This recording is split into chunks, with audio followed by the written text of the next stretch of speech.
حضور صلی اللہ علیہ وسلم نے حضرت سعد بن معاذ کا جنازہ پڑھایا، پھر حضور قبر پہ کھڑے ہو گئے اور نبی پاک تسبیح پڑھنے لگے، سبحان اللہ والحمد للہ ولا الہ الا اللہ واللہ اکبر۔ پھر حضور نے پڑھا سبحان اللہ والحمد للہ ولا الہ الا اللہ واللہ اکبر۔ حضرت انس بن مالک کہتے ہیں حضور کے چہرے کا اچانک رنگ بدلا، آنکھوں میں آنسو آئے، حضور نے زور سے پڑھنا شروع کر دیا سبحان اللہ والحمد للہ ولا الہ الا اللہ واللہ اکبر۔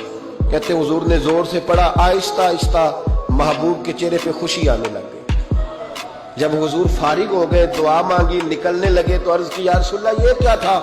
حضور فرمانے لگے تمہارے بھائی کی قبر تنگ ہو گئی، میں نے تسبیح پڑھی ہے تو اللہ نے اس کی قبر کو کشادہ کر دیا ہے، اللہ نے اس کی قبر کو۔ تو پھر اس کا مطلب ہے قبروں پہ کھڑے ہو کے تلاوت کرنا، عبادت کرنا، ان کے لیے کوئی تسبیحات پڑھنا، یہ نبی پاک کی سنت ہے۔